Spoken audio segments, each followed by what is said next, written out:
Good evening, everyone, and welcome. We're excited that you could join us today for On Healing the Planet and Ourselves from the Ground Up. I'm Alex Elliott, the Senior Manager of Events and Engagement for the Public Programs Department of California Institute of Integral Studies, a nonprofit university in San Francisco. As many of us are descendants of settlers, immigrants, or descendants of those forcefully brought to this continent, we CIIS public programs must recognize and never forget that our university's building in San Francisco occupies traditional unceded Ramaytush Ohlone lands. If you're interested in learning more about Native lands, languages, and territories, we encourage you to visit native-land.ca. Now let me first introduce our presenters, Erin McMorrow and Della Duncan, and then we'll get right to their conversation. Della Z. Duncan is a renegade economist based in San Francisco. She teaches workshops and retreats about alternative economics around the world, supports individuals working to better align their values with their work as a right livelihood coach, and offers consulting to organizations, businesses, and local governments contributing to equitable and sustainable economic systems change. Della is also the host of the Upstream podcast, challenging traditional economic thinking through documentaries and interviews. Erin McMorrow holds a doctorate in policy, planning, and development from the University of Southern California, studied political and social thought at the University of Virginia, and served as the director of housing policy with the Los Angeles Coalition to End Hunger and Homelessness. She is also a certified yoga teacher, craniosacral therapist, and entrepreneur living in Los Angeles. Erin is committed to guiding individuals home to themselves and to the earth through her personal coaching, healing work, and art. And now it is my absolute pleasure to turn it over to Erin and Della. Thank you so much, Alex, and thank you to the CIIS Public Programs gathering here tonight. Thank you, Erin, for joining us. So happy to be in conversation with you. And thank you to everyone who is with us tonight live. We feel you and are with you, and we are so excited to have the Q&A after our conversation. So again, yeah, welcome, Erin. Good to be with you. Thank you. Likewise. So good to see your face and to be here with everybody in the virtual circle. And tonight we are here to speak about and be with the theme of On Healing Our Planet and Ourselves. And we are also here to celebrate your book, the title being Grounded. So perhaps we can begin with some grounding for all of us tonight. Would you mind leading us in something that may ground us for our time together? I would love to. It's my favorite thing to do. All right, so take a moment wherever you are. If you're able to close your eyes, please do, of course, unless you're driving. Maybe put hands over your heart if that feels good, or whatever feels aligned with your body in this moment. Maybe if you can sit or even lie down if that feels good, whatever feels true. Just start to connect to the breath. Maybe for the first time today. Just take a moment to invite yourself into the space. So just allowing anything that was going on before this moment, maybe the entire week, maybe the entire year, let it be outside of this space, and just invite yourself into your own body and inviting yourself into your own breath. Inviting yourself into the present moment and feeling the earth fully supporting the body. As you breathe, maybe feeling imaginary roots drop down into rich, fertile, healthy soil, dropping all the way down as far as they need for you to feel deeply rooted and grounded in Mother Earth.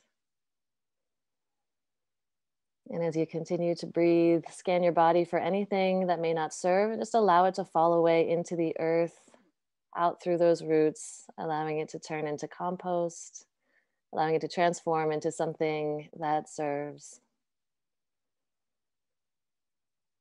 And staying connected to the breath whenever you're ready, just inviting any nourishment drawing up through those roots into your body that feels called for in this moment. And take 3 long, deep cleansing breaths wherever you are.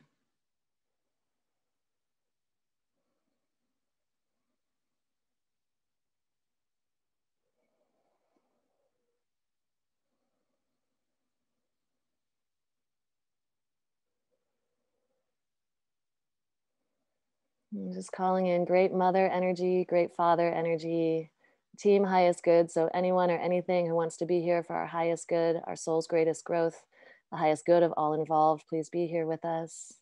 I'm calling in the four directions, the elementals, the fae, anyone that wants to be here for our highest good. Please be here during this conversation, be here with us in this virtual circle, wherever we are. I'm calling in the well ancestors of the lands, wherever we are. Thank you for guiding us in this moment. Take one more long, deep inhale, one more long exhale.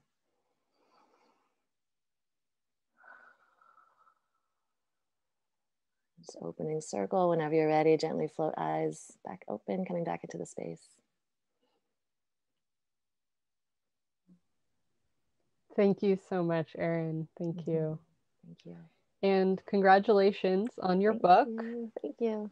And the gift that is to all of us and to the world. And it was such a joy to be able to listen to it over these last couple of weeks, just taking you with me on walks.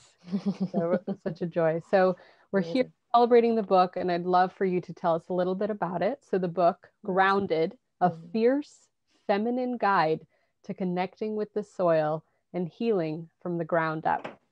Yeah. So tell us a little bit about the book and what you would say is the main inquiry, the main question that carried you through the journey of writing it. Sure. I actually have it here. I just brought it just because I feel like it's fun to like hold the actual thing. And I love everything about it, this little object. So, okay, it started out being what I thought was a scientific inquiry about soil health, so the microscopic life in soil and climate change. And this was about 7 years ago. So the journey has been about 7 years long, where I thought that I was going to take my PhD in urban planning and sustainability and apply it to some unusual like interdisciplinary studies around this soil health climate thing, which I actually learned about right after graduate school. And that just brought me into this, what I'm going to call like my spiritual journey. That was the very beginning, attempting to like getting the download, sort of the call to write this book, and then charging forward with it, thinking that I was going to be providing scientific facts to people that were going to like change the world and like save the world or something, whatever I thought I was going to do. And it ended up bringing me to the divine feminine metaphor. It brought me to Bali for yoga teacher training and energetic work for the first time in my life. It brought me, I would say I stumbled upon the tantric path, having no idea that's what I was doing at the time, introduced me to the chakra system. And as I started to learn about the divine feminine, this story just started to unfurl, and my own storytelling started to unfurl. And so it's really hard I have no elevator pitch. Like I have no one sentence thing about what this is about. It's a journey. And when I came across the divine feminine metaphor as sort of nature at first, and then having that unfurl as Mother Earth, and then maybe 4 years down the line, realizing that the soil itself is the oldest divine feminine metaphor. So I'd been writing a book about soil for that long, and the divine feminine, literally not knowing that those two things were actually one in a metaphorical sense. And just quickly, I'll tell this part because I think it's the most important kind of aha moment, is that as the divine feminine metaphor, when people are like, what does that mean? It's like you have the soil, the healthy soil, you part the soil, you plant the seed, right? And then you cover the soil, and then life gestates underground in the darkness, and then life is born. And so we have the seed metaphor and the plant metaphor as the great divine feminine mother metaphor. I mean, life is born this way after gestating. And then that helped me realize that seed metaphor related to the moon. The moon is a seed metaphor as well, with waxing and waning. And all of this started to connect me to the actual cycles of nature, whereas what we were looking at before was emissions and carbon sequestration. So, like carbon going up, carbon going down. And this scaled me back to a bigger picture, a sort of more ancient picture of connecting with the cycles of nature. And I realized over years that this is what I was actually writing about. This is what my journey was actually about. So that's what it's about. It's about this unfurling of the soul and our own healing, and how from sort of Western academic perspective, things look one way, and then you start really getting into it. I almost said digging into it, because the metaphors like never end in the silliest ways. That when we're talking about soil health and climate change, actually we're talking about the Great Mother, and actually we're talking about healing with the soil, and we're talking about healing with the earth, and that the inner work and the outer work are one, as I say in the book, where there's no way to heal unto ourselves without healing with the earth, and there's no way to heal with the earth without healing unto ourselves. So that's most of it. Thank you. Yeah, it really struck me how interconnected the whole book was and how many beautiful themes you wove together. And I really learned a lot. And so just to say back a few things you said, you brought up the divine feminine, soil science, soil health, climate change, patriarchy. There was also economics, which is personal interest to me. So there were so many things that you wove together. So perhaps for folks joining us tonight, and for myself even, since we have you who studied this in such great depth, let's unpick that a little bit. Maybe let's start with, what's the connection between soil health and climate change? Why should we care about the relationship between the two of them, and why do you have this such intent focus on the soil health and bringing that to folks' attention? Yeah, thank you. So I have a PhD in urban planning and sustainable cities, right? And I was looking at emissions, and I was looking at what cities could do to like change the built environment, but we were always focused on emissions. And like I said, after I graduated, I was exposed to this notion of soil health and climate change.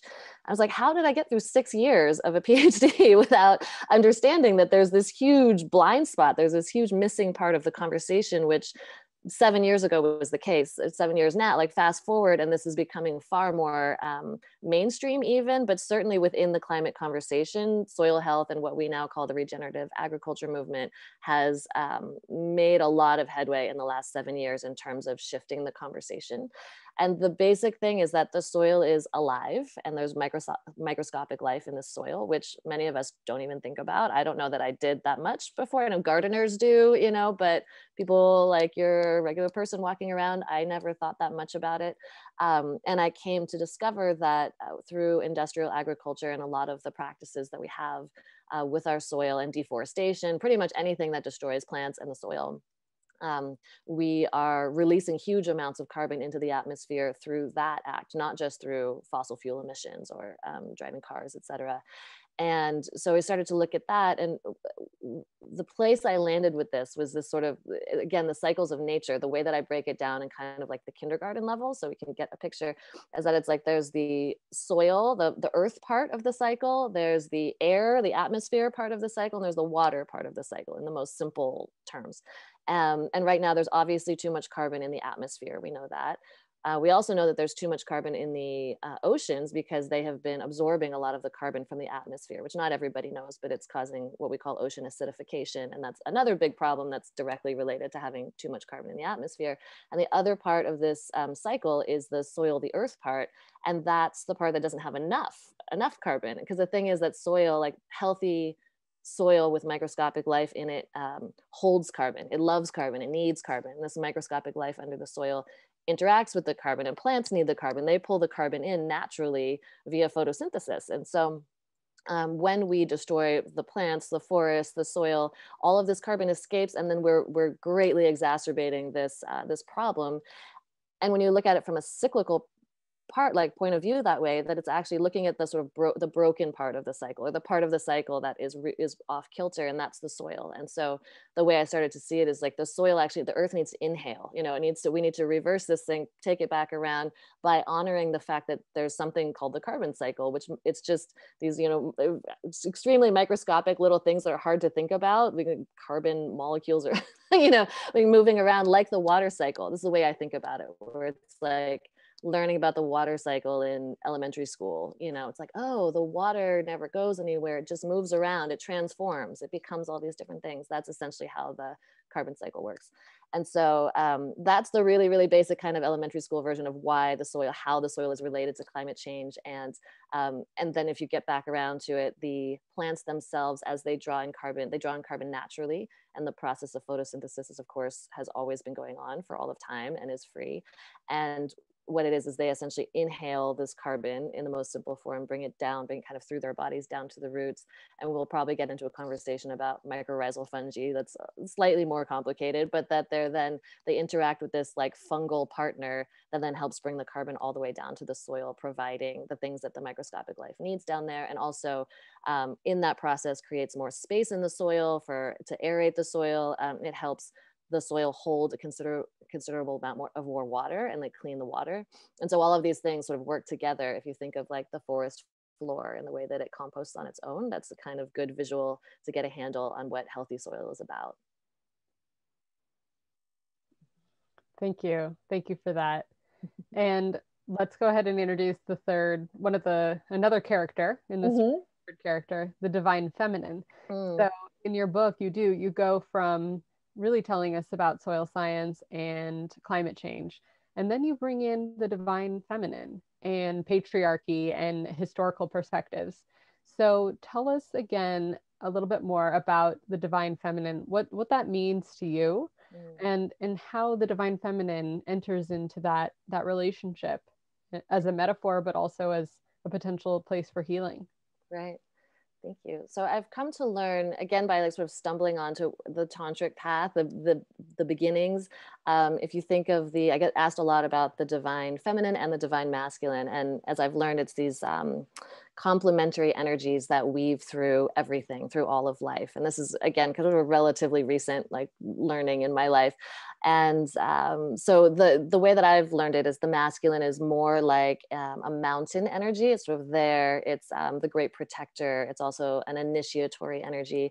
And then the feminine is like the ocean. It's like the energy of the ocean. So equally powerful, but it's more, the divine feminine is more liquid, moving, fluids, and receiving. It's the receiving energy. So we have an initiatory energy and a receiving energy, or a giving and a receiving, which is how all of the dance of life flows. And when nature is in balance, this is just flowing freely throughout everything. And a lot of what I talk about is how we've fallen out of balance in this dance. And so again, back to that sort of like soil as like parting the soil, plant the seed, this like the actual mother, it's like pregnancy, right? Gestation in the dark, and then giving birth, and then life goes again. And then to go all the way around the seed metaphor, the plant then grows and then dies at some point and comes back and becomes compost, goes back to the earth, back to the mother, and we all go around again. And this is the eternal dance of life that it's never ending. And it's totally different than the notion of when we start to talk about patriarchy, or what I sometimes call the toxic masculine, although it gets really tricky with the language because people have so many associations with these things. But that is more of a taking energy. So actually in the book, I talk about patriarchy. I see it as the externalized ego. So it's like the ego that we're all dealing with in our personal work and things. It's like a collective ego that has somehow become like a greater force that is neither the divine masculine nor the divine feminine, has actually nothing to do with either. It's that taking energy that doesn't exist in nature. Like it's something else. And so coming to understand these equally balanced energies within ourselves, we can do healing work around that in ourselves, and then looking at that in nature and looking at where are we harming. Well, obviously we're harming the soil all the time. And unfortunately, there are rape metaphors. You know, we get into the goddess history and things like this, where we used to honor the great goddess, the great mother, and every indigenous culture all over the world for all of time has honored the great mother because of what I just said, because of the birth metaphor. You know, it's really obvious once you sort of look at it. It's like gestating life, the power of the darkness, you know, the power of gestation.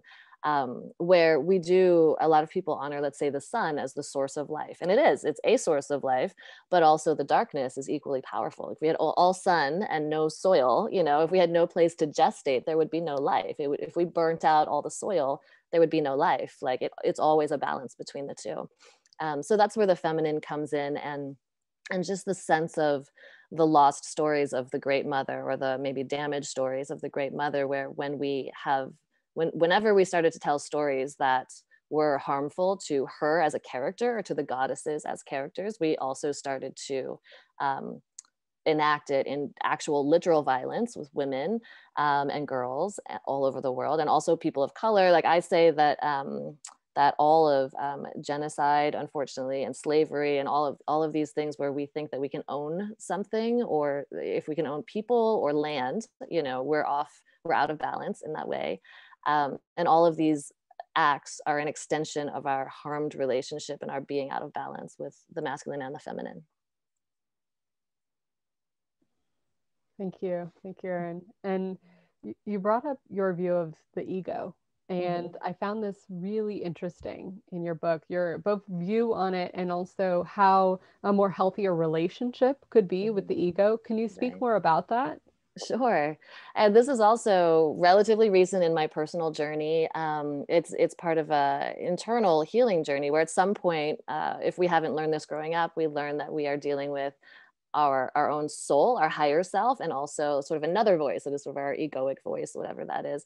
And it's always there. We can't there's a lot of talk about like crushing the ego or getting rid of the ego or all these things. But my understanding is that it's a forever balance. It's something along the lines of, I've read in a beautiful book called Sand Talk that it's 3 to 1. So it's like 3 parts soul, 1 part ego. And you just have to always know that. And all of the wisdom traditions know that. And we work with the ego. And so it's something that we reflect upon all the time. But if we let the ego, if we lose our traditions, if we lose our path, if we forget, the ego just takes over and we just think that that's life, which I think collectively it feels like is happening often is this like the state of climate change that we're in, and biodiversity loss and ocean acidification, all of this incredible destruction and all of the violence and all these other things, I think are directly related to the ego out of control. It's like, it's not that we need to control the ego, but it's run amok, it has gotten out. And because we don't have these alive wisdom traditions as Indigenous cultures always have and passed along, and we're not practicing as a collective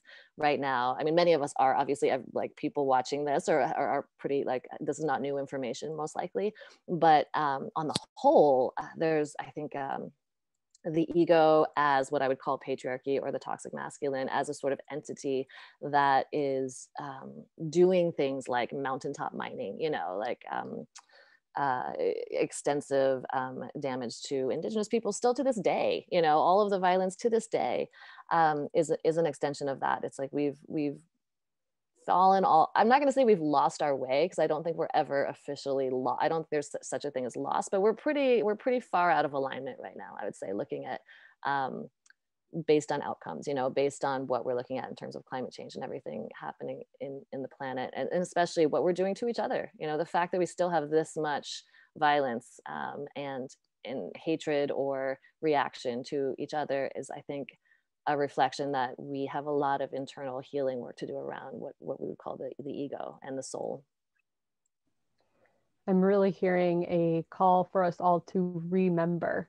It's like remember, recall, but also remember. Yeah, exactly. Back together in relationship with the web of life, in relationship with one another, in relationship with our higher self, as you're saying, with our larger ecological self, all the widening circles of who we are. So remembering. It's fascinating. I maybe it was you that wrote that. I can't, because I just saw that the other day as well. Maybe I was looking at your bio or something, but I was thinking of the great goddess and her dismembering. Like what happened in the stories was she got dismembered. Like humans told stories about the dismembering of the goddess, and they spread her like body parts all over and all of this horrific stuff.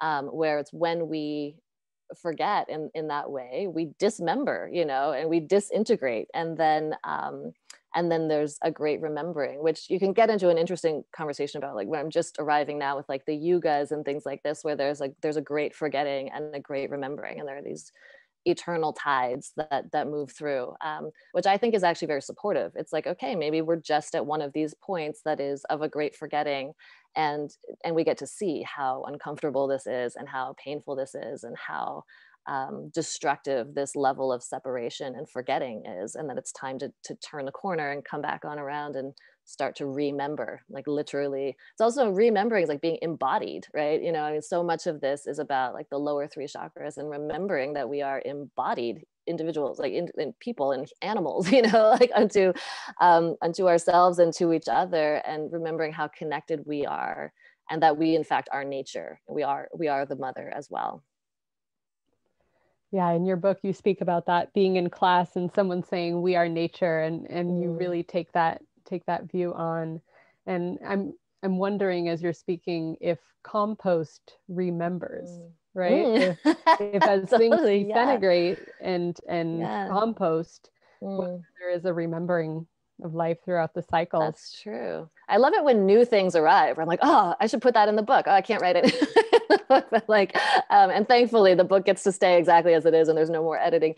But absolutely, it's a disintegration and a reintegration, you know, a forgetting and then a remembering and a re kind of assimilating as in the material way, as like matter as mother, right? So coming back through and honoring that that's actually neutral. It's not a terrible tragedy. It's part of nature. It's part of the inhale and the exhale of everything. And yeah, I know that this book took 7 years and it's complete and it's out there in the world. And yet I want to drop into this present moment for you right now in end of March 2021. And I'm curious what's alive for you right now and what's moving you right now. And perhaps if we bring in grief, which can help point to that which we love in the world, that which we really care about, I'm wondering what you're grieving for or what's breaking your heart right now. Just what's alive, what's up for you as we gather here right now this evening. Yeah, it's an incredibly potent moment in my life, which it would have been no matter what because of the book coming out. And life just decided, you know, the way that things aligned in my life, there are many things moving. So I actually just personally moved out of my home of 6 years, which was the exact, pretty much the exact duration of writing the book. You know, this is the first year when I was traveling around and then I landed in this space. And exactly as the book came out into the world, I was like expelled into the world, birthed out. Like it was just time for me to be out, and I'm somewhere in between. And I had some plans of what I was going to do, but I have a 16-year-old cat that unfortunately she's got a sickness now that's pretty serious, and I just found out about that as like on the second, you know, as I was moving. And so I've been in this kind of tornado of like moving parts physically. And I was just reflecting on it as I was getting ready, just the root trauma, you know, and the way that I moved into that home. I had moved 8 times in 3 years. So it's actually a very similar moment. It feels similarly chaotic in a sense. My beautiful friend who does work on the alchemy of chaos talks about chaos being the place where all possibility exists. So again, it's the void, right? I'm in the void. So I'm talking about the void, I'm writing about the void, and I'm in it, you know, and I'm also in many ways also feeling like I'm getting dismembered, like I'm getting disintegrated, like all of the familiar things, all of the things that have sort of feel like they've held me together in many ways or been touch points are moving. Like the whole thing is moving right now, which is actually very feminine as well. It's the void and it's also fluid, you know, it's this fluid energy. So it's been a real deep invitation to taking my own medicine, you know, and this notion of like staying grounded, because this is a very ungrounding moment that I happen to be in, and to continue to speak about it, to continue to show up and sort of like deliver. But, you know, I'm talking most days about the work that I've been doing in the middle of this great transition. And then we just had, you know, last week we've had more than one now, even since we started connecting, of just hate crimes and shootings. And it's not like that wasn't happening before, but one in particular is, you know, aimed at Asian women, and that I'm half Chinese, and it hit really close to home. And there's something about that saying, hitting close to home. This has been coming over and over because it's the root chakra, right? It's home, foundation, identity, tribe. And so the fact that there's such extreme violence in this moment, and for me, the fact that it's like, to me, it's like, there's an interesting thing about tribe because I am so disconnected as well. Like I've been doing work around my like maternal line and my paternal line. And on the maternal side, my mother came from Taiwan to the US, and her parents came from China, then that next generation around the Cultural Revolution. And before that, I think we may have had, at least on the maternal side, we may have had ties to Mongolia, which is right there. And because I've had a lot of deep spiritual intuition around like Mongolian throat singing and and just the horses and the eagles and the things that are going on there. I can feel something around it, feel something sort of vibrational, where it's like this conversation around indigeneity, and when we have it or don't have it, or how far, how far back are we connected or disconnected from what feels like our original land, our original people, our original tribe. And then I think it feels like that the tragedies that are occurring is this unrootedness in the collective, right? It's the our inability to grieve, our lack of wisdom practices and rituals around grief in general, around death in general. The mental health aspects, I feel like, are bubbling to the surface in this moment now, as it feels like the world is kind of opening up in a way, and this, the shift in tides of vaccines and all the things that are happening. It's about this time last year that we were going into this, right? We were going into this epic transformation, and I think the kind of beginning exit, like cocoon leaving moment, which is what it feels like, is dredging something up. It's wrenching something in all of us. And I've seen like a lot of pets pass. I've seen a lot of sudden illnesses that people are coming down. There are things like our bodies are feeling it, our souls are feeling it. So yeah, I've been experiencing more grief than I have in a long time, honestly. It's been much more. Everything was quite. I was in a really fortunate, and I'd say like even privileged bubble for quite some time, being able to write and support this book, and losing like actually my literal home, having my cat be sick, having huge things going on in the world that are incredibly painful to me, and also to those that I love around that are experiencing it and feeling those waves of grief. That's what's up for me in this moment. Thank you. And we hear you. And thank you. I want to invite one more area of honoring our pain, the grief for the soil. I think maybe folks are less familiar perhaps around what's happening with the soil and what we're grieving there. So can you share a little bit about, because I know you also you worked in this field as well, and maybe you could talk about that work too, working with soil health. But what's going on there, and where's the grief for us there? It's interesting. What comes to mind is less professional when you ask that question. It brings me to, I was in a really deep, what I would call great mother ceremony almost exactly this time last year. So right, just before the great shutdowns. And I was in there for 36 hours, and there was a long period of time that I was on hands and knees, like child's pose. And there was a moment when I actually sort of got the download. I was like, oh, it's child's pose, like hands and knees, like, and forehead to the earth, right? Because we're her children. Like the stuff I had been writing about, I understood sort of intellectually, and I could say it, or I was channeling it. But in this moment, it became, in this ceremony and in this experience, it became like visceral, like in my body, actually truly experienced real time. Which is always hard to explain in plant medicine ceremonies, because you're then once again abstracting it to tell people about what happened, and try to use language and words. But I was in Southern California, I was in LA, and the place where I was, the soil it was a lawn, it would be a lawn, but it was bone dry, like bone dry, and it was hard. And so to put my forehead on the earth, actually, it was like scraping and scratching my forehead. Like that's how hard it was.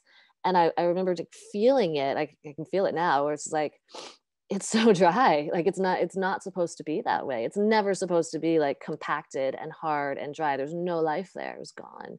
And so if you imagine, imagine the womb, the womb is fertile. Like there's microscopic life there. Like that's the dance of all things. That's where life gestates. And if you imagine this like packed hard earth with like nothing, no care, no love, no microscopic life, I couldn't, you couldn't part that soil. That's not soil, that was just packed earth.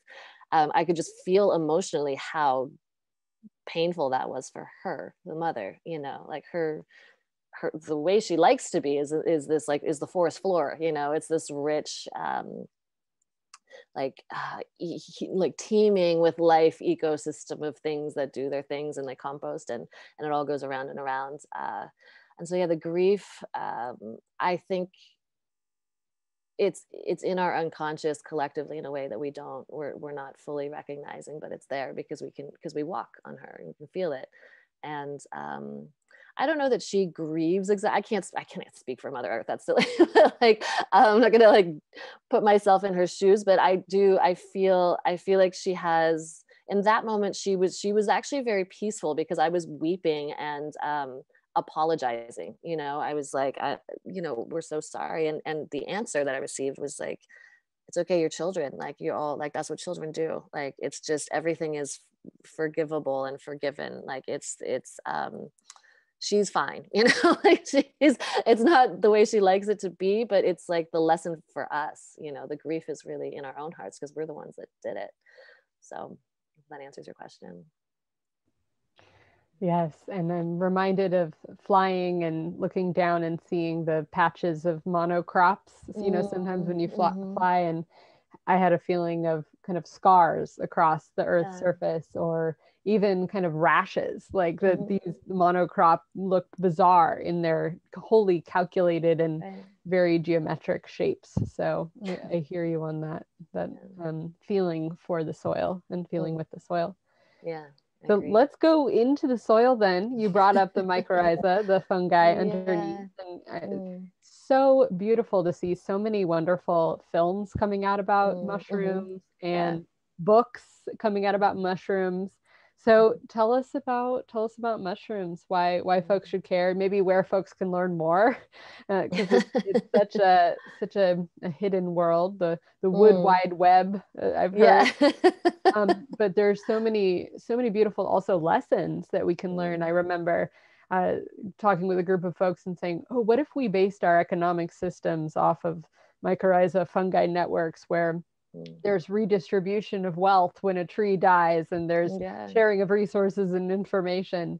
So tell us about mushrooms and your passion for them, which I love. Yeah.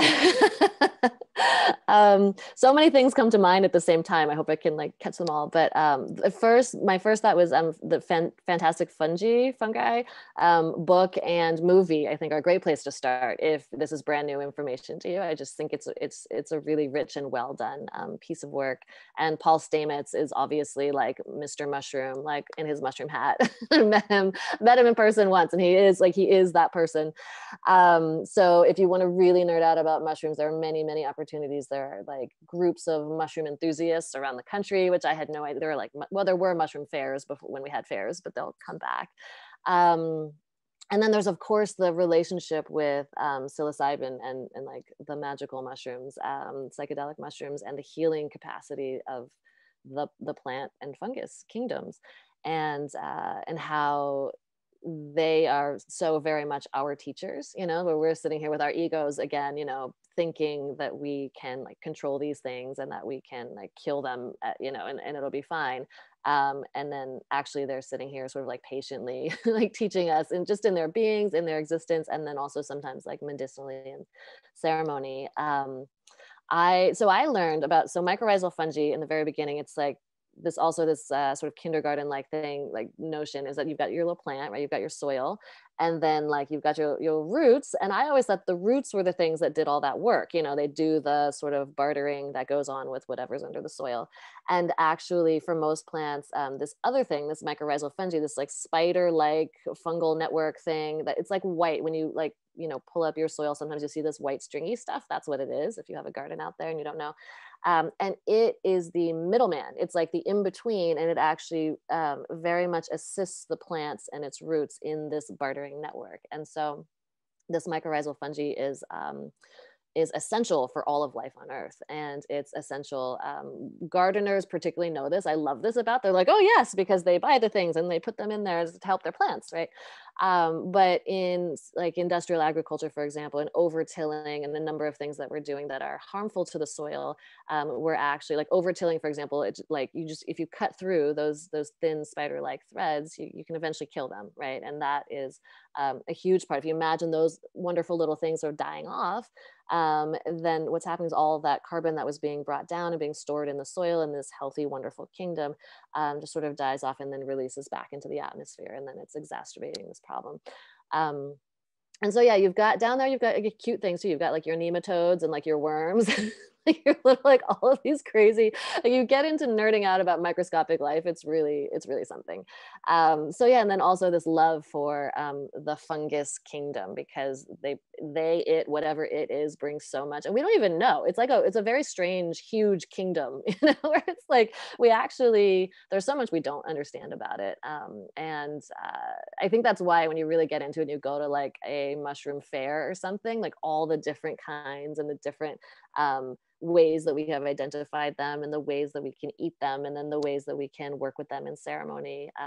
I feel like the way Paul Stamets runs around with his like mushroom hat, like literally he's a guy wearing a hat made out of mushrooms, which is another thing. We can make things out of mushrooms, like the way that hemp is like a super plant. Mushrooms have this capacity to be made into all kind of leather-like substances and things that are compostable. And so it's a huge question of mine, like why we don't have so many more mushroom-based companies and things when we're looking at like a regenerative economy, a compostable economy, a zero waste economy. We need to make things that can compost and also be strong and useful. So there's so many. I mean, it goes in all of these different directions to like the just sort of like the cute like attachment, and then the profound nature of psychedelic work and healing, to the role that they play in plants and agriculture and feeding us. And Paul Stamets says that they are sentient edge runners, and that they can sense our past. Like when we walk by, they know that we're there, which I just feel like is so incredibly magical. And it's just such a funny thing to not be conscious of, not be aware of, that this is part of the remembering. It's like remember our partners in life. We need them. Yeah, the web of life that we are a part of, right? And then is under us and all around us. And yeah, I love walking in forests after like a mist or a rain, where you can actually see all the spider webs connecting everything. Yeah. And just reminding us of the interconnectedness. And the thought from you just now is just that, yeah, the web that's underneath our feet in healthy soils, right? Yeah. Well, the web, and like the metaphor of the spider is the great creatrix also. We're the 8-legged creatrix, and the spider web's like the weaver, like grandmother spider, like weaving creation, weaving what we call reality, weaving consciousness. Like, that's storytelling. And that's where we get into that conversation about what are our origin stories. Do we have origin stories? What origin stories are underlying Western, what I would call Western culture loosely? What are the origin stories from around the world? Like, it actually ties directly in to this notion of webs. And then of course the metaphor of like the internet and our brain webs, like how much they look like these webs that remind us of the interconnectedness of all things. Erin, would you tell us a story? Because I know you studied and you looked up a lot of goddess stories in the writing of the book and exploring the divine feminine. Partially the again, going to grief, the ways that those stories have been changed or co-opted or altered. But maybe if you could tell us some of the originals, maybe one of the goddesses that you'd like to call in to folks listening or to us during this time right now. Yeah, thank you. There are a few. I feel like I don't know if I can say just one. I'll try. We'll see what happens. One that has jumped out, of course, is Lilith, and so she showed up early in plant medicine ceremony for me. She made herself very well known, and I discovered her story, which I didn't know, which also has been buried in many ways. But she was apparently Adam's first wife. So Adam and Eve, Adam's first wife. Apparently Adam had a wife, and they were made of the same earth. Is the story that I've been told. And so they were equals. And then there was this moment, there are all different versions, but the version that I've heard the most is that Adam wanted her to be subservient sexually in this specific way. And in this story, there's already kind of another like male god figure, it wasn't always there. It's not in every story, but in this version, there's like an outside male god figure. And so Lilith, they go to God, and then it's sort of like, oh, if she leaves, if she doesn't do this, then she will have demon babies for the rest of her life or something. She'll have 1,000 babies a day, and she'll watch them all die, is this horrific story. And she chooses not to be subservient to Adam, exits and gets this and takes on this punishment. So chooses this punishment. And so basically she represents feminine autonomy in a sense. And then the extension of that is then Eve was written in. So she was written in like from Adam's rib. So now woman is not made from the same earth. Eve is made from the man. And this male God character that's relatively new is sort of there. And then we get the Adam and Eve story that goes on where like woman becomes the fall of man and this original sin story. And that didn't like that's very particular, I feel like, to Western culture and to of the Abrahamic religions and that evolution of going from great goddess, like great father, great mother, earth-based spirituality to some kind of other, like what I would call it is a patriarchal story with like a kind of a singular male god and a subservient woman. And then Lilith basically, from what I understand, the Christian traditions has become totally demonized. And apparently they're even like wristbands or something where like they're anti-Lilith or something because she has been perceived as a threat to the holy union, which is Adam and Eve, right? So if you watch the evolution of these origin stories and how this original, let's say, couple, you know, the way that like love, like romantic love in this sense between a man and a woman in this case, was portrayed and then completely shifted with the power completely being taken away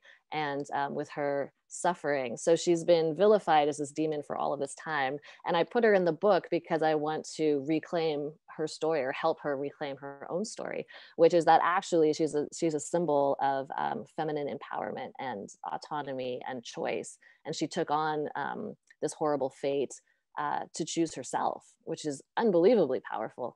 And then you can also watch the legacy of how are we telling stories about like romantic love, about sex, about this one male god, and like who is he?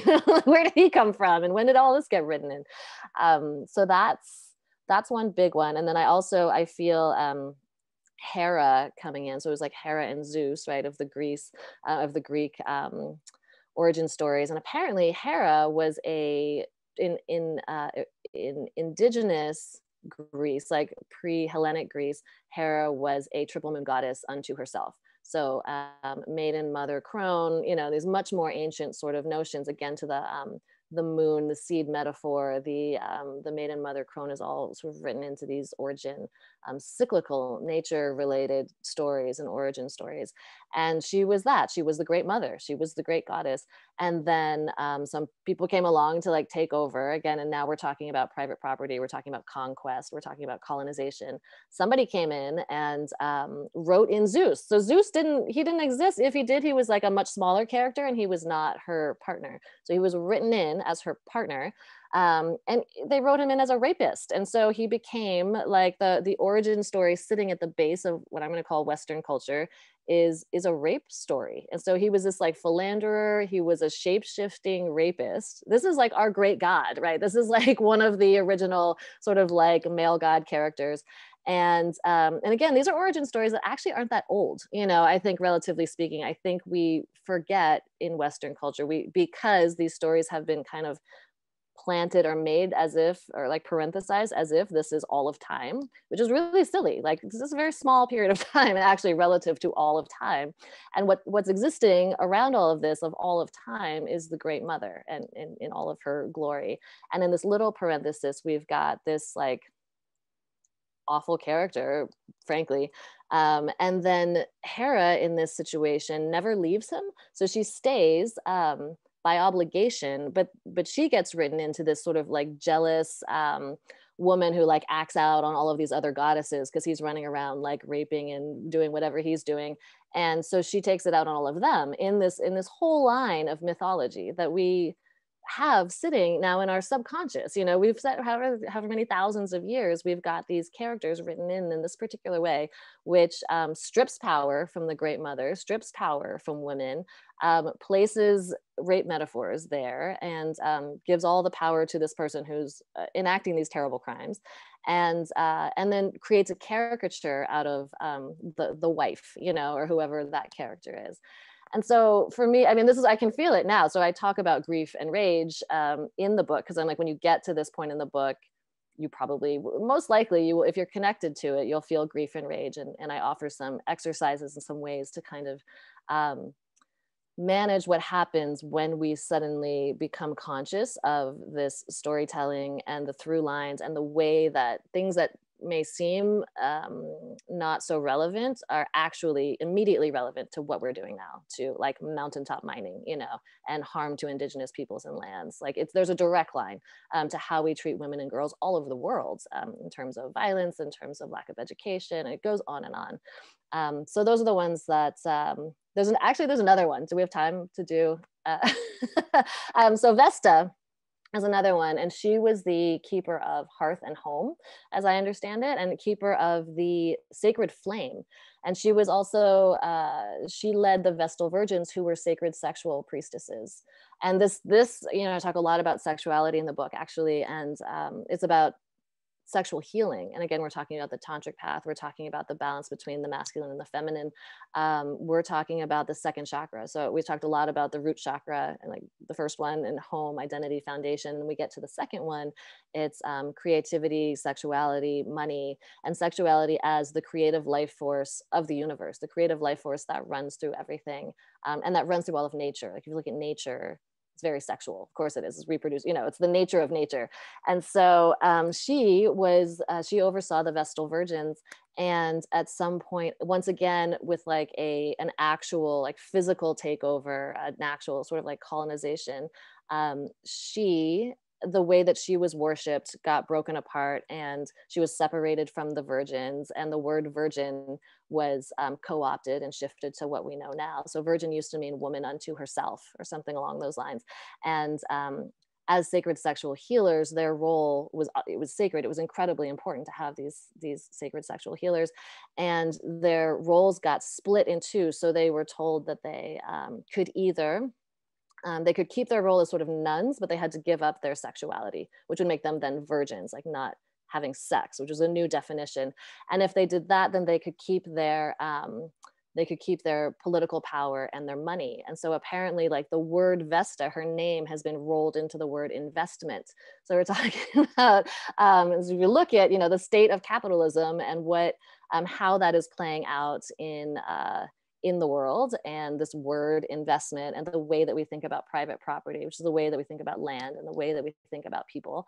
There's a direct line to Vesta and her keeping of the sacred flame, and the keeping of sacred sexual healing, and the incredible importance of that in society, which is alive, but very, very heavily suppressed and oppressed, even violently to this day.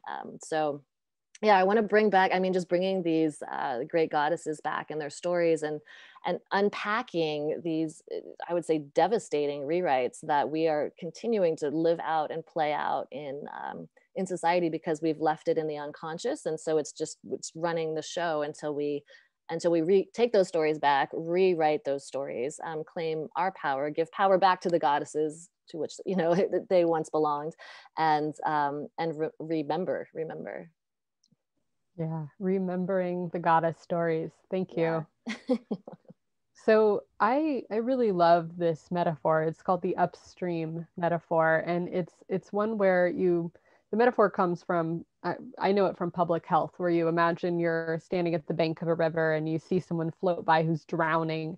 So you have to go upstream to figure out, you know, why is this person floating down the river drowning? Why are all these people keep floating down the river drowning? And we've spoken about a lot this evening around everything from, you know, the soil experience that you had with your forehead being so dry, the tilling, which is cutting the mycorrhiza networks, the acidification of the ocean. We've talked about the hate crimes that have happened recently. We've talked about your own feeling of, you know, dislocation and having to move and feeling disconnected. Right. And then, of course, these stories of domination over women in the stories, the retelling of the stories, and in general, violence against women and girls. So I'm wondering if you were to take these challenges, some are historical, some are present, right? And you were to go upstream from them, what are the root causes that are causing these? What are the root causes of these problems that we're facing?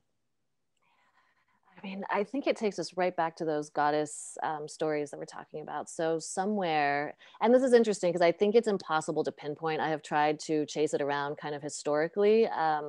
And there's no, as far as I can understand, there's no exact, we don't know. Like there was some tipping point where I would say like the ego got loose, and I don't quite know how it happened or like when or what, or maybe it's just part of the great inhale and exhale of all things. And it always happens, and it's happened multiple times in time space, or it gets kind of like psychedelic non-time space, but it happens, and we are living in a world where the ego is basically totally run amok to the point where it's sort of unconsciously running the show. These stories are unconsciously running the show, and the show that we are creating is incredibly destructive to the point of almost destroying ourselves.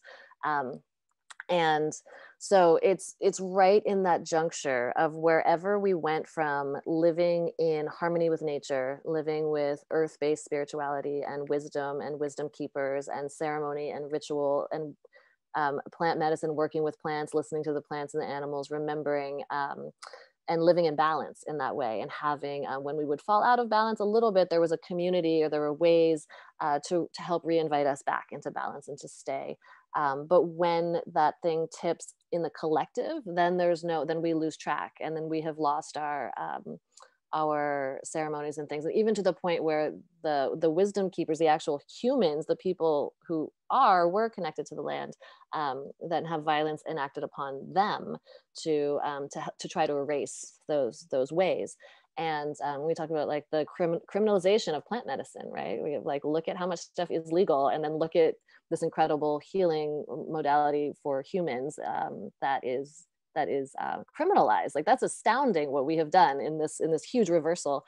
And so I think that separating from the plants, separating from the land, at some point the notion of private property arising, and so anybody believing that we can own land, anybody believing that we can own humans, will downstream create exactly what we've got, which, through that line, we've got genocide, we've got slavery, we've got colonization, we have climate change and extreme violence. Basically, like, that's when you break apart this original connection, you get all of these problems. And so the way to heal all of that is to just like circle back around, like turn that corner, whatever that looks like, and start to remember, as we're talking about, and reconnect with the soil, reconnect with ourselves, reconnect with the great mother stories and myths, the ceremonies, indigenous peoples and lands who are alive right now. There are ways and ceremonies that are very much alive in the world, coming back around as a whole collective to re-honor that and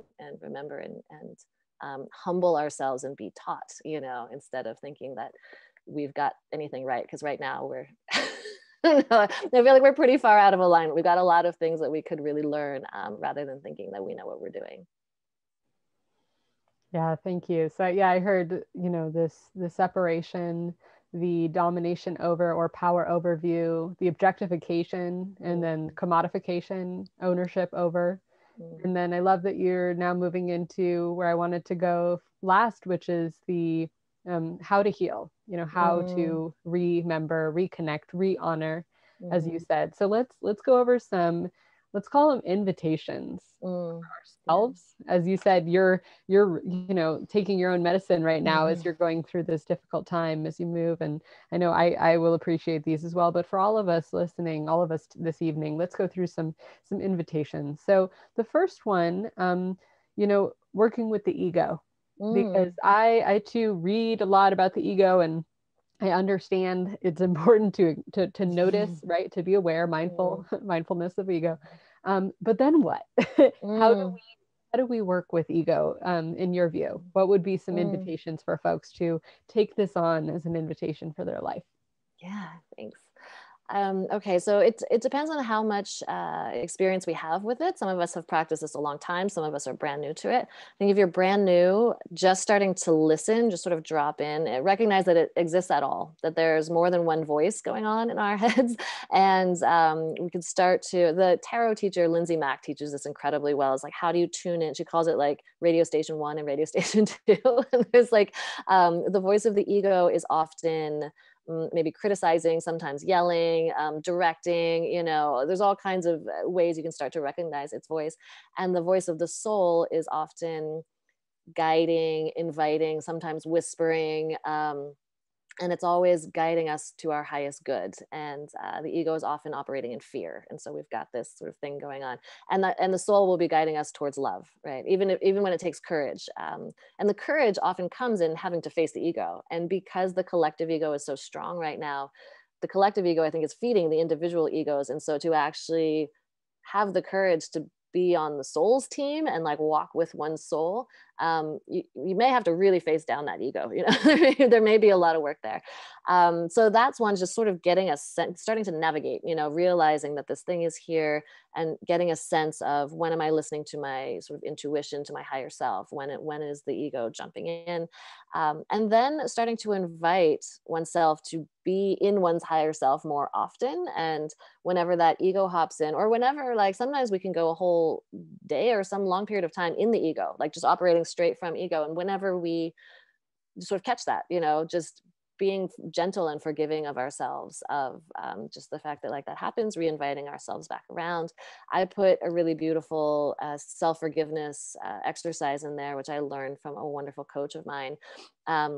Which is we can forgive at any time, so we can always reset. There's no need to like double ego. So what happens, we'll like catch the ego and then be like hard on ourselves because we were in the ego. You've got like double layers of ego. So just like always realizing that we can be gentle with ourselves. And the self-forgiveness exercise is when we can identify a thought form that isn't serving, like for example, like I am not worthy, which is a really like, that's a top hit, you know, of most of our egos are running around saying I am not worthy, which is also a root chakra trauma, like harm. So I put my hands over my heart and I say, I forgive myself for believing in the misunderstanding that I am not worthy. The truth is, and then I say the truth is I'm infinitely worthy. The truth is I am part of an infinite universe, and I'm whole, and I am valuable and worthy, you know. And it's a really simple exercise, but it invites us into this ability to kind of just rewire every single time, and gently so with ourselves, without being hard on ourselves. I think that's my primary way of working with the ego. Check in with it, find it, start to work with it, and then start to do that self-forgiveness exercise. Beautiful. Thank you. Thanks for making it practical.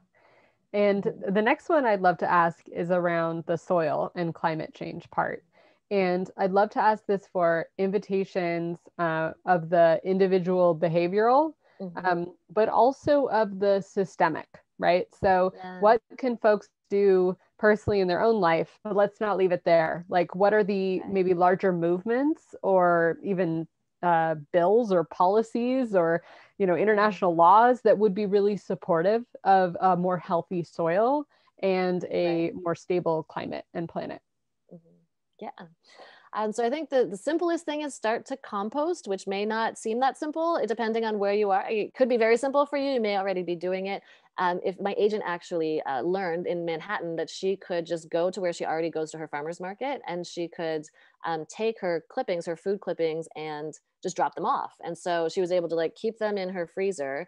And this also, interestingly, like takes food waste out of the trash. But in New York, that's a huge deal, because it means you don't have, and anywhere is a huge deal. It means you don't have rotting food in your trash, right? So like taking that and then giving it back, however that is, if it's a compost bin in your yard, in your community, if you don't have access to a yard, there are community gardens you can take them to. There are farmers markets and things. There are ways. People are organizing these things. Just like do a little Googling, figure out how to compost one way or another.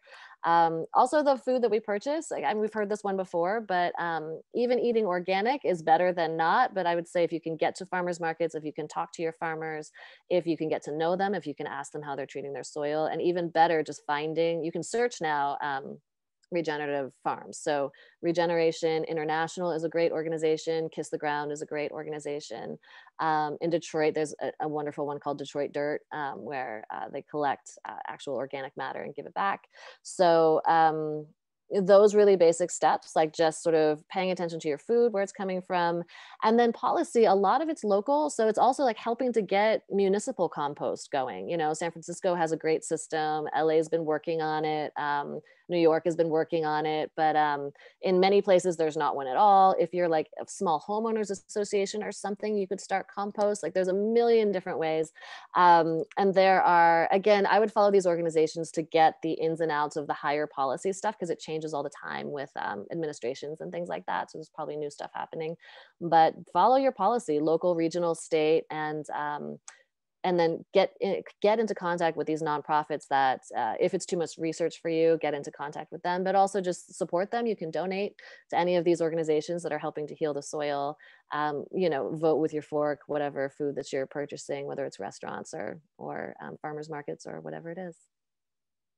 Thank you. And if I could add one as well, I'm thinking about folks who might think, oh, well, not everyone can buy organic because of the cost or spend the time to go to a farmer's market. So I would say on a systemic level, I would encourage folks to get involved with movements to raise the minimum wage, to distribute wealth, and to reduce the income gap in organizations or companies, because then more folks can live ethical and sustainable lives and not have to make that choice for their own health and the health of the planet. So just want to bring in that economic, systemic lens. And I didn't mention growing your own food, if that's at all possible within your realm, or sharing in community gardens. That can also help and be economical. It can be more affordable, and support, if you have extra, support others that are doing those things.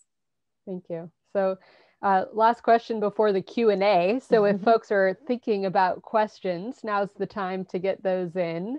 We're really excited to hear what folks are thinking and feeling and to answer some of those together. So the last one is around the healing ourselves. So I really love how in your book you reflect often on the outer and inner transition together and in balancing. So, as we've spoken about remembering, what steps can folks take if they're feeling this disconnection, disembodiment, dislocation, dismembering, right? What can we do? And I also want to say that in your book, I appreciate I think you call them soul-soil invitations at the end of each chapter. So I just really appreciate that you brought that to a practical level there. But what would be your invitation for folks listening for that healing of themselves and working on those inner mental formations and thoughts and deepening our own resilience so that we can do this work in the world? Right. Interestingly, one just popped to mind that doesn't always, but connecting to the wheel of the year is really important. I have found that I've found that in my group work.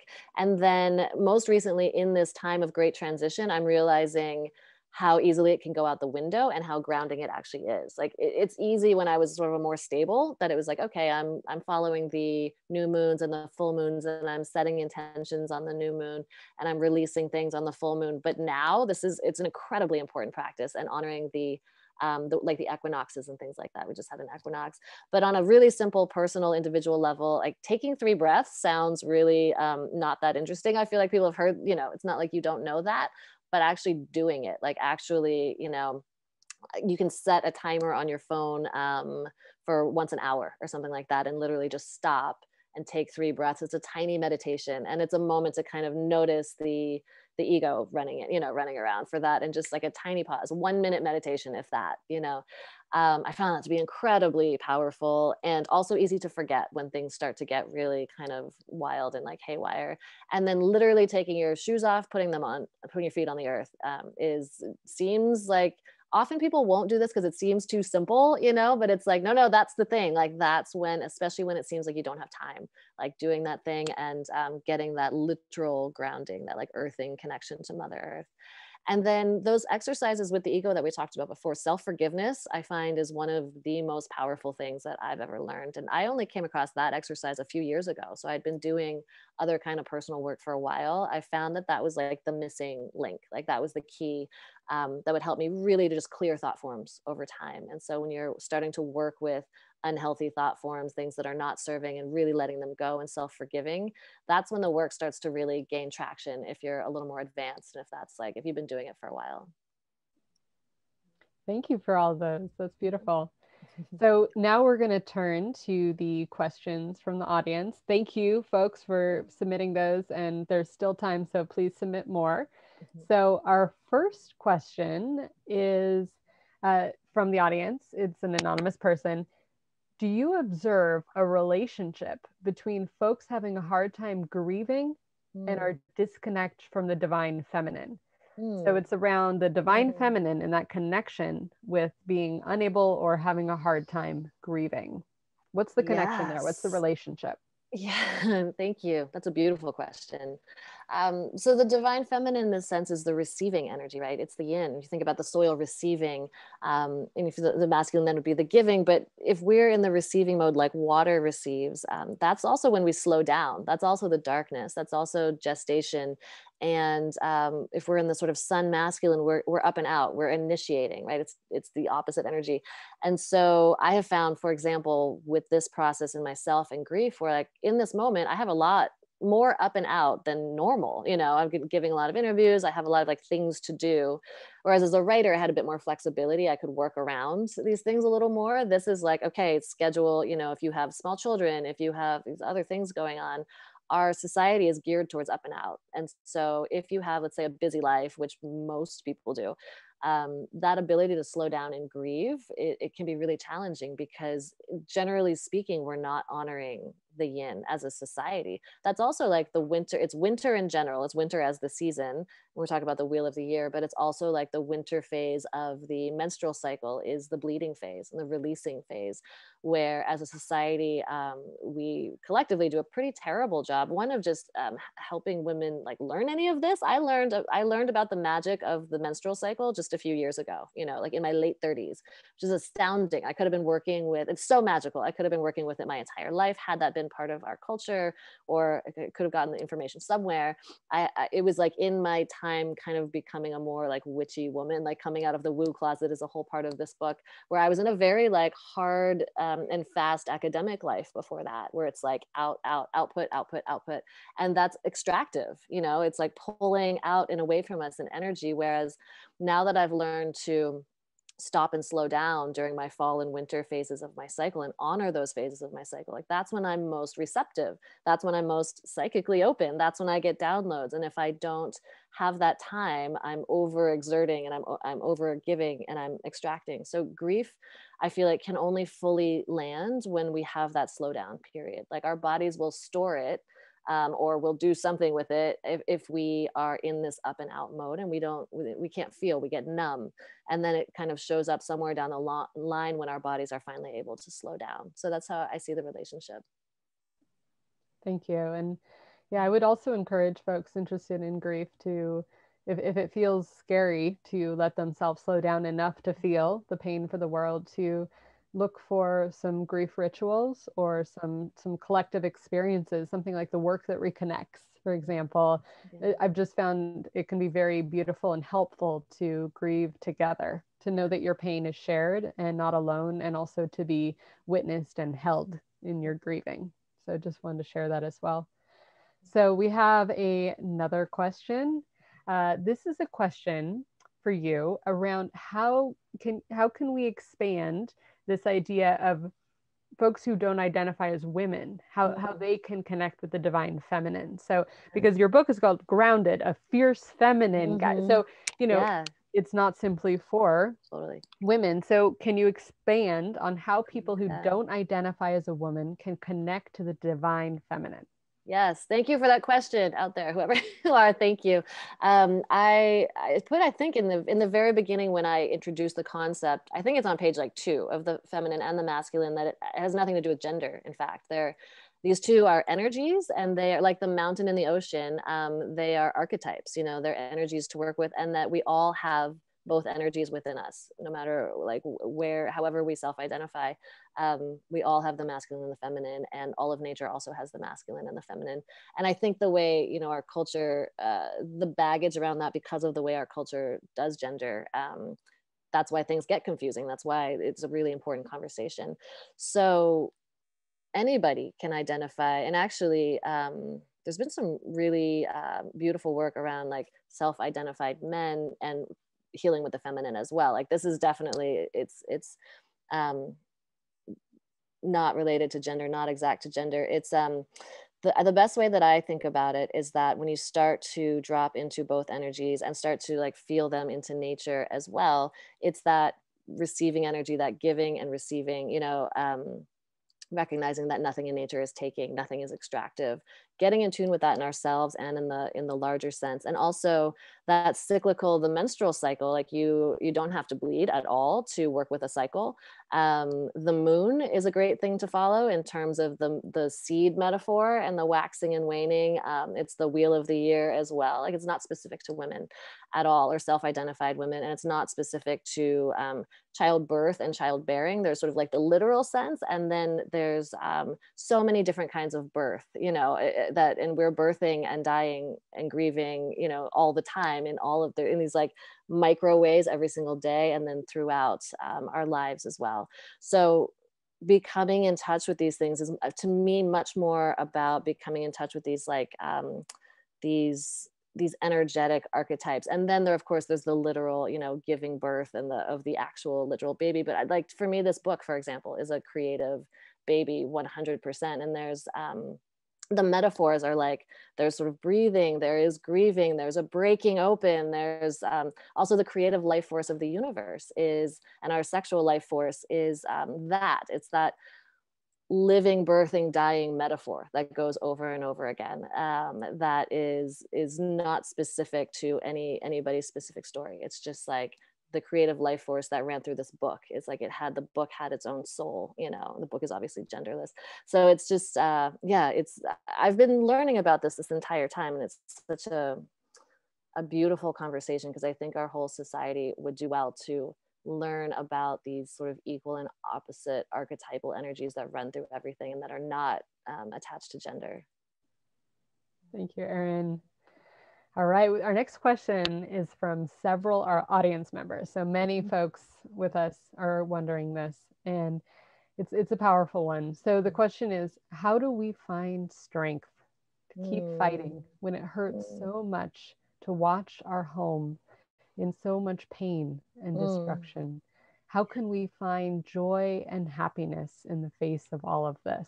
So a touching question around, where do we find the strength? How can we find the strength when we're witnessing and feeling into, when we step into that grief and destruction of our home? And where can we find joy and happiness? Yeah. Thank you. That's an incredibly powerful one. I get this a lot too with just talking about climate change. We immediately get launched in this kind of like existential dread, right? And this grief and this pain and this kind of horror and all of these things. One of the most beautiful things I feel like I've discovered on this journey for myself as well, in particular, is that working with, and this comes to me from plant medicine ceremony, which may not be everybody's path, but for me, working with sort of the great mother notion as the great birthing creator, right? This infinite sort of force and this thing that she has this healing capacity, that she heals miraculously as soon as we start to work with her, right? She heals way more quickly than I think our sort of linear minds will allow, if that makes sense. So from an energetic and spiritual perspective, it's like our intention is everything. So I find so much strength in that. And it's also this sense of strength, not as like muscle strength, not as like we have to extract more from ourselves or try harder or do more, because that's what most of us do, because it feels like that's all we've known, you know, and we have to do something. And so that's where I started. I mean, I started thinking and trying to like extract more from myself to like save or do, or, you know, whatever that was. And that's why this book took me on the journey that it did. That's why it taught me, from my perspective, why it taught me all of these things, and why this journey came from the other side. And she's actually saying this other thing. It's that receiving energy, which is the opposite of what we would think it would be. So it's like that slowing down, that grieving, that being with her, that like going to the garden, actually stopping and taking 3 breaths, actual stopping and taking our shoes off, doing less, not more. We're actually working with the magic. We're working with the way that nature actually works, as opposed to trying to go in and do something manual with our hands, because we're not going to. I mean, I don't know how everybody feels about this, but I felt like looking at the data, and this is where I started, was like, from the sort of external data with no spiritual perspective, like it's incredibly bleak. Like it's really, really difficult information to take in. And I try to handle that as gently as I can in the book as well. And there's this beautiful kind of turnaround in it where it's like, that's not all there is at all. That's one tiny part of the story. Like what that data, what that climate change story is telling us is that we're out of alignment. We're out of alignment with something much, much, much larger. And that we can come back into alignment much more easily than we think we can. It's not as linear and as difficult as we think it is. So inviting ourselves into this internal healing work is aligning with nature. Inviting ourselves into these small practices is aligning with nature. And when we put that intentionality in, she starts to work with us. And then she starts to do her magic, which is like way beyond all of us. And so I have tremendous faith that it's going to work out. Like, that sounds really weird, but like that we're okay. You know, we have to just sort of invite ourselves into this realignment and this remembering. And the joy and creativity part is like, that's also the way of nature. Like if you look at the hummingbird, you know, she wants us to be expressive and enjoy. Like this is not, it doesn't actually align with nature to be in, just to be, grief is natural, but to be in sort of like forcing, and staying in the pain and trying to like force from that place. You know, it's like, actually we can slow down, we can feel the things and we can release the things, and we can feel the rage and we can release the rage, and letting that energy go is actually what she's asking us to do. So hopefully that helps. Yeah. And I feel called to also invite gratitude as a way to face what we're facing and continue. And because gratitude can both remind us of that which we love and that which we want to preserve or continue on. It also gives us a sense of coming from abundance or from fullness. And it can also be quite simple, right? And quite grounding, right? Absolutely. Like you said, the hummingbird or, you know, jasmine flowers, like just that simple connection with beauty and gratitude for what is can help us with what we're facing. So I just want to invite that too. Thank you, Erin. Thank you. All right. So we have another question from V. Thank you, V. Can you touch upon the use of psychedelics and the concept of ego death?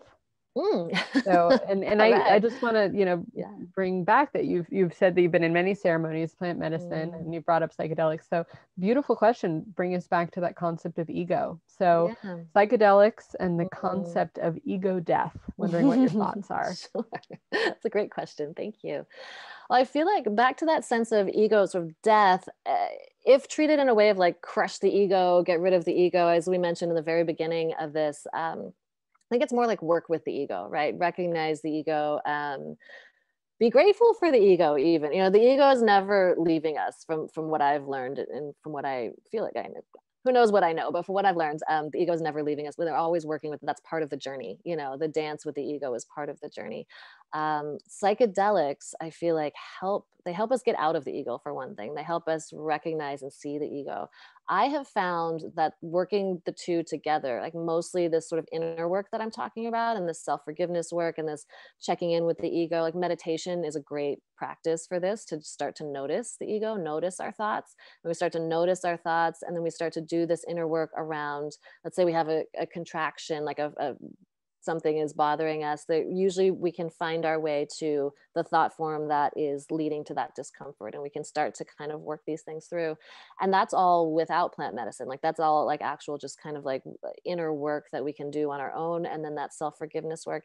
And then there's this conversation between plant medicine ceremony and that inner work, I feel like.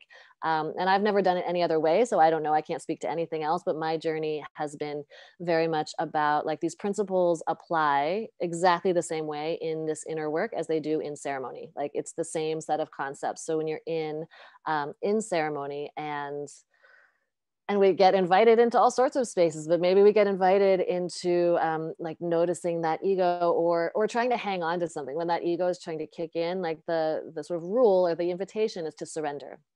That's also, I mean, it goes back to the last question in a sense. There is a sense of surrender as well. It's also sort of the yin. It's like that flowing, like don't grab, don't push the river. Don't try to grab onto the branches. If you're like floating down the river, let yourself float down the river.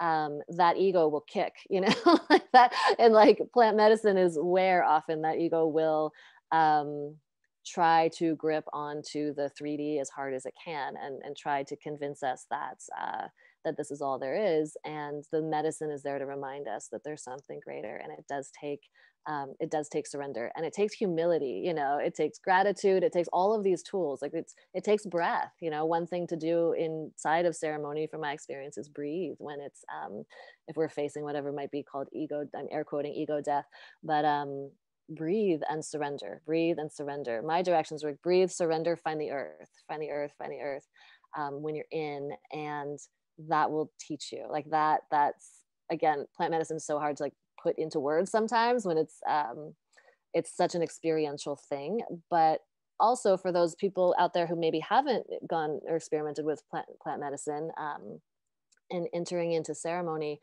maybe this is helpful, that you can take that inner work that you're doing and bring it into ceremony, and learn so much about your own interaction with that ego, and then continue that journey. And it's a never-ending journey, but hopefully that helps. Thank you, Erin. So we have a question following up around self-care. So this is a question around, how do you practice self-care, especially in relation to environmental justice? So, that balancing again of that inner and outer, just if you could speak more about, just thoughts on self-care and its relation with environmental justice. What's its role? Self-care and environmental justice. Wow. Because I actually, in my doctoral program, I was working a lot in environmental justice, and I found that intersection to be challenging. And also the people I was working with were really starting to introduce self-care into this conversation, which was amazing and new to me, and also challenging to me and my ego at the time. But as I have come through all of that, and at this juncture, I'm like, self-care, it can seem frivolous to many of us who have been in sort of like very sort of egoic kind of situation, or like for me it was like hardcore academia, where self-care was like, it was the opposite. It was like, you're not supposed to, like you are you're not doing something you're supposed to be doing. You're actually, you need to be pushing harder, you need to do more, which is like how most of our society works and how a lot of our jobs work, unfortunately. But in terms of working in these really, social justice is a tough field. I started in homelessness. It's one to work in within a set of issues and with humans in such an intensely devastating situation. It's hard to work in those fields, like social work. It's really hard heart and soul work. And so to not have self-care in interacting with these issues, people, things going on, and the lived experience of it, to not have self-care means that we're just sort of more draining ourselves, which is something that I experienced myself and something that I witnessed in people in the fields. So I just can't encourage everybody more to prioritize self-care and drop into self-care. And I've actually been seeing this a lot on Instagram, on like in like social justice themes. There are a lot of people standing up for self-care. There's actually like a movement for sleep, like these things, and like reclaiming self-care, because actually it's sort of like a colonizer's mindset that is the anti-self-care, right? And so to stop feeding that and to stop normalizing that, and because it's dysfunctional, like stop normalizing that level of dysfunction, and and then drop into ourselves and really reclaim that birthright of self-care for ourselves, which is really just being in balance. It's how we look at it. Self-care in Western societies is a bit much. Like if we could just imagine that what we call self-care is like just being well, that's not to normalize just being well, and then allowing all of these like beautiful practices in. Thank you, Erin. And so that was our last question. So I'm wondering if you have any closing thoughts that you'd like to share for folks listening. Thank you for all that you've shared with us today, from your personal story to the practical to the very deep. Any closing thoughts or ways that you'd like to so much. Connect it all? Oh, I'm so grateful for everybody out there, and for everybody who asked questions. And also feel free to reach out to me if you had a question and weren't able to reach us today. I'm happy to respond. You can find me, just Google my name. You can find me, it's easy. And for being in this work and for caring about this topic when you saw it come up, for being out there. And I just would say the greater message of reconnecting with the great mother, in this sense of this like energy, of this life force energy of everything that is, and just inviting us all into that journey, wherever you may be on that journey, that I feel like you can't go wrong when you align with Mother Nature, and you can't go wrong when you align with the great mother, and listen to that sort of soul's voice, that intuition voice, and that will guide you wherever you need to go on this journey. It will always guide you exactly where you need to be. Thank you, Erin. And I just want to again say the name of your book that we're celebrating today and that we heard so much from and about. So the book, Grounded, A Fierce Feminine Guide to Connecting with the Soil and Healing from the Ground Up. So very exciting, definitely a good thing to check out. And I want to end with a quote from the book. There aren't enough pill-based medications in the world to handle what ails us. From our personal health to climate change, we've been treating the symptoms, not the systems. So hopefully you take with you some of the interconnectedness that Erin spoke about, all the way from female sexual liberation and the divine feminine to healing our soil's health, to addressing climate change and all the systems that we're embedded in. And so I want to thank you, Erin. Thank you for your book. Thank you for your time. Thank you for your wisdom. Thank you to all who are listening, and thank you for your questions. And just want to say that, as Erin reminded us in the meditation, you are worthy. You are part of the infinite universe. You are whole. And wherever you go, you are held in the web of life. So thank you, everyone, for joining us this evening. And with that, I'm handing back over to you, Alex. Thank you so much for joining us this evening. We hope you will join us for more of our upcoming talks and workshops. This conversation was recorded, so if you would like to watch it again or share it with your community, it will be available on our YouTube channel at this same link and on our Facebook page. We will also feature this talk on our podcast, which you can find at www.ciispod.com or by searching CIIS Public Programs on your favorite podcast app. Thanks again for joining us, and have a wonderful evening.